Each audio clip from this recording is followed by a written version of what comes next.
Welcome to the class. I wanted to start by addressing the enemy of creativity.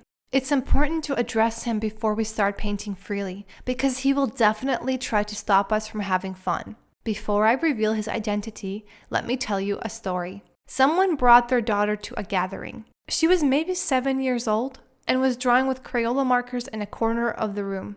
I came up to her and she excitedly drew me. I told her she did so good and one day she could be an artist if she practiced enough.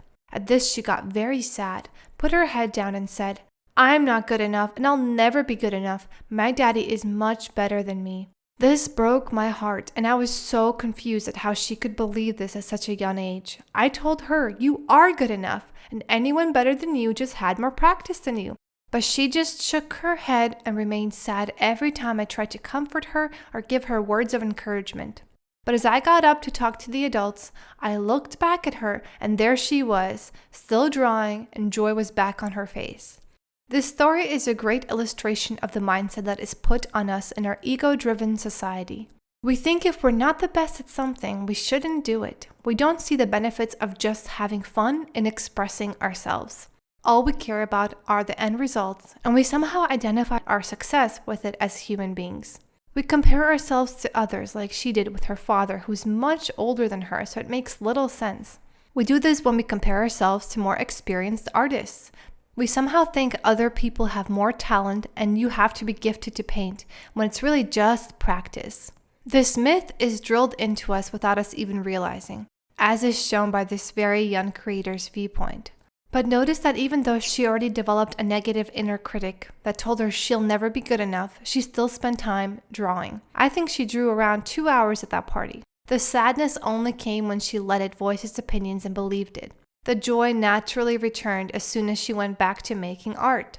She was doing something magical completely naturally, drawing in the moment and expressing herself, which as many of you know it is extremely fun.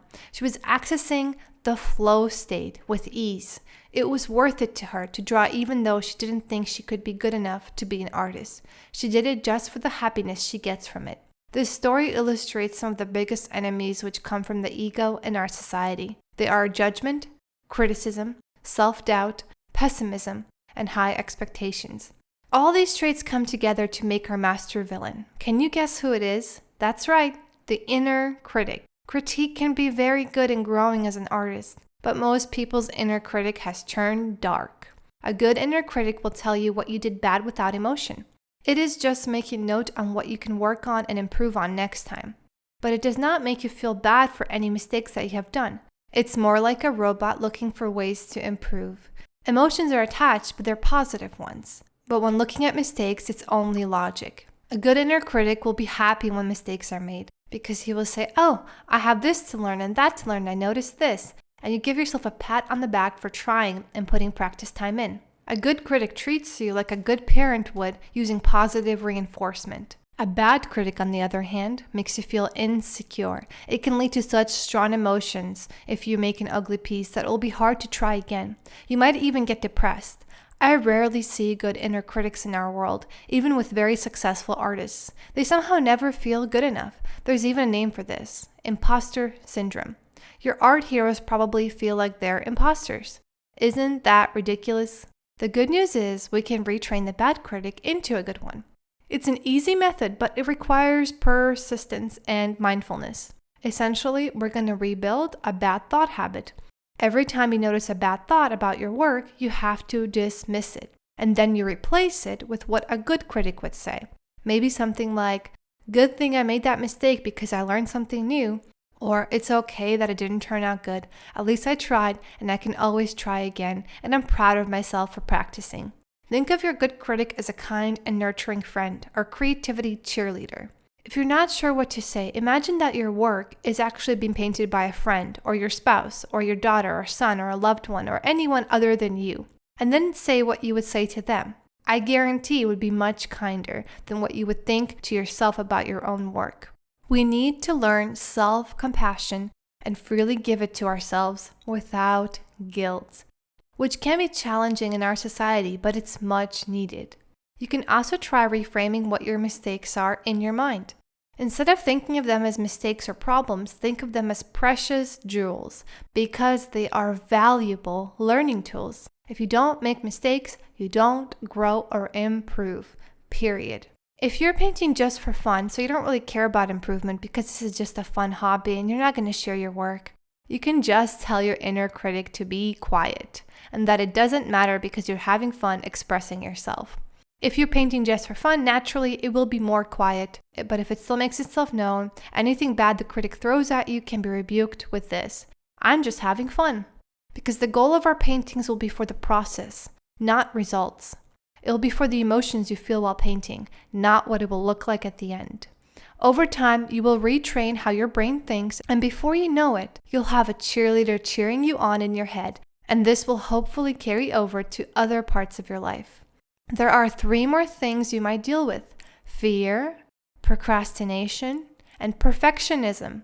The good news is, if you work on changing your inner critic, all 3 will naturally be slain. They all come from the same place. Fear naturally develops after years of abusing yourself when you make a mistake, which leads to procrastination because you don't want to deal with the emotions that come up. And then perfectionism is also laced in fear.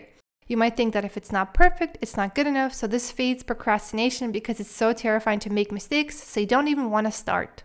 All of these issues time together and come from the core issue of caring about results and not the process, and being overly hard on yourself and letting the bad critic run rampant.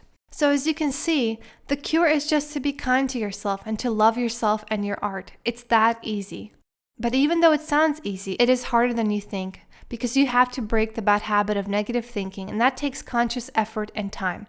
You have to put the effort in, but it is so worth you doing. You will see how I paint in later lessons and tell the inner critic to be quiet, but the way you deal with your inner critic is up to you. Whatever works for you, works for you. Just remember, you can always reframe what it says, or remind yourself that it's just about the process and not the results, or practice more mindfulness and quiet your mind more. If you do these things, before you know it, you will paint with a quiet mind full of joy, in the flow state and in the present moment.